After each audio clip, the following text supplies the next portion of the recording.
হামজা চৌধুরীকে নিয়ে বাংলাদেশে আলোচনার শেষ নেই। এমন এক ফুটবলারকে নিয়ে আলোচনা হবে, এটাই তো স্বাভাবিক।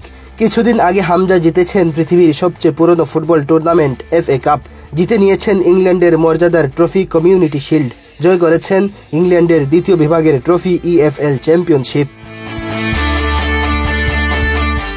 লেস্টার সিটির হয়ে এসব ট্রফি জয় করা হামজা চৌধুরী এবার লাল সবুজের জার্সি গায়ে জড়াতে চলেছেন। সব কাজ সম্পন্ন হয়েছে। এশিয়ান কাপ বাছাইয়ের জন্য ঘোষিত প্রাথমিক দলেও আছেন তিনি। সব ঠিক থাকলে সামনের 25 মার্চ বাংলাদেশের জার্সিতে অভিষেক হয়ে যাবে ইংল্যান্ড মাতানো এ ফুটবলারের। বাংলাদেশে হামজাকে নিয়ে আলোচনার শেষ নেই, শেষ হয়তো হবেও না কখনো। তবে কেবল বাংলাদেশেই নয়, হামজাকে নিয়ে রীতিমতো গবেষণা করছে প্রতিবেশী দেশ ভারত। আগামী 25 মার্চ ভারতের বিপক্ষেই শিলংয়ের জওহরলাল নেহরু স্টেডিয়ামে এশিয়ান কাপ বাছাইয়ের ম্যাচ খেলতে নামবে বাংলাদেশ। সেই ম্যাচে হামজার উপস্থিতির ইঙ্গিত বেশ অস্বস্তিতে ফেলে দিয়েছে ভারতকে। এ কারণেই নানা রকমের পরিকল্পনা হাতে নিয়েছে ভারত। এরই মধ্যে দলে বড় ধরনের পরিবর্তন এনেছে ভারতীয় ফুটবল কর্তারা।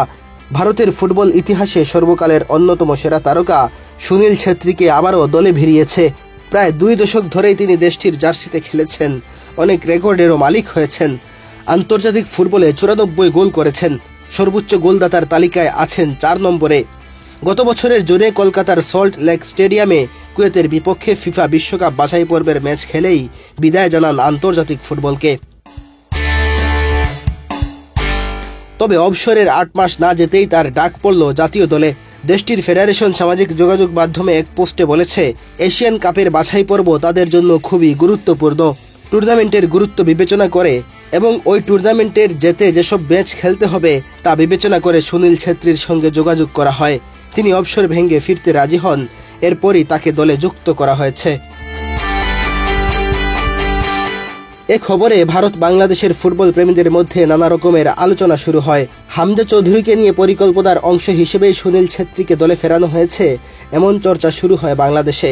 যদিও ভারতীয় মিডিয়া দাবি করে তারা হামজাকে নিয়ে মোটেও ভীত নয়। সুনীল ছেত্রীকে দলে নেওয়া হোক বা না হোক, হামজাকে নিয়ে ভারত যে বিশেষ পরিকল্পনা করছে তাতে সন্দেহ নেই।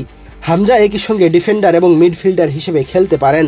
তার ব্লকগুলো শিল্পীর কারুকার্যের মতোই, ড্রিবলিংয়ে জুলি মেলা কঠিন। এমন ফুটবলারকে নিয়ে বিশেষ পরিকল্পনা তো থাকবেই।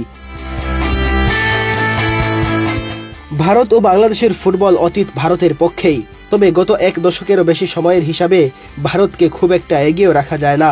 2013 সাল থেকে 2 দল 5 বার ফুটবল নিয়ে যুদ্ধে নেমেছে। এর মধ্যে 1 বার ভারত জয় পেলেও বাকি 4 বারই প্রতিপক্ষকে রুখে দিয়েছে বাংলাদেশ। মেহেদী হাসান তালহা, বাংলাদেশ প্রতিদিন।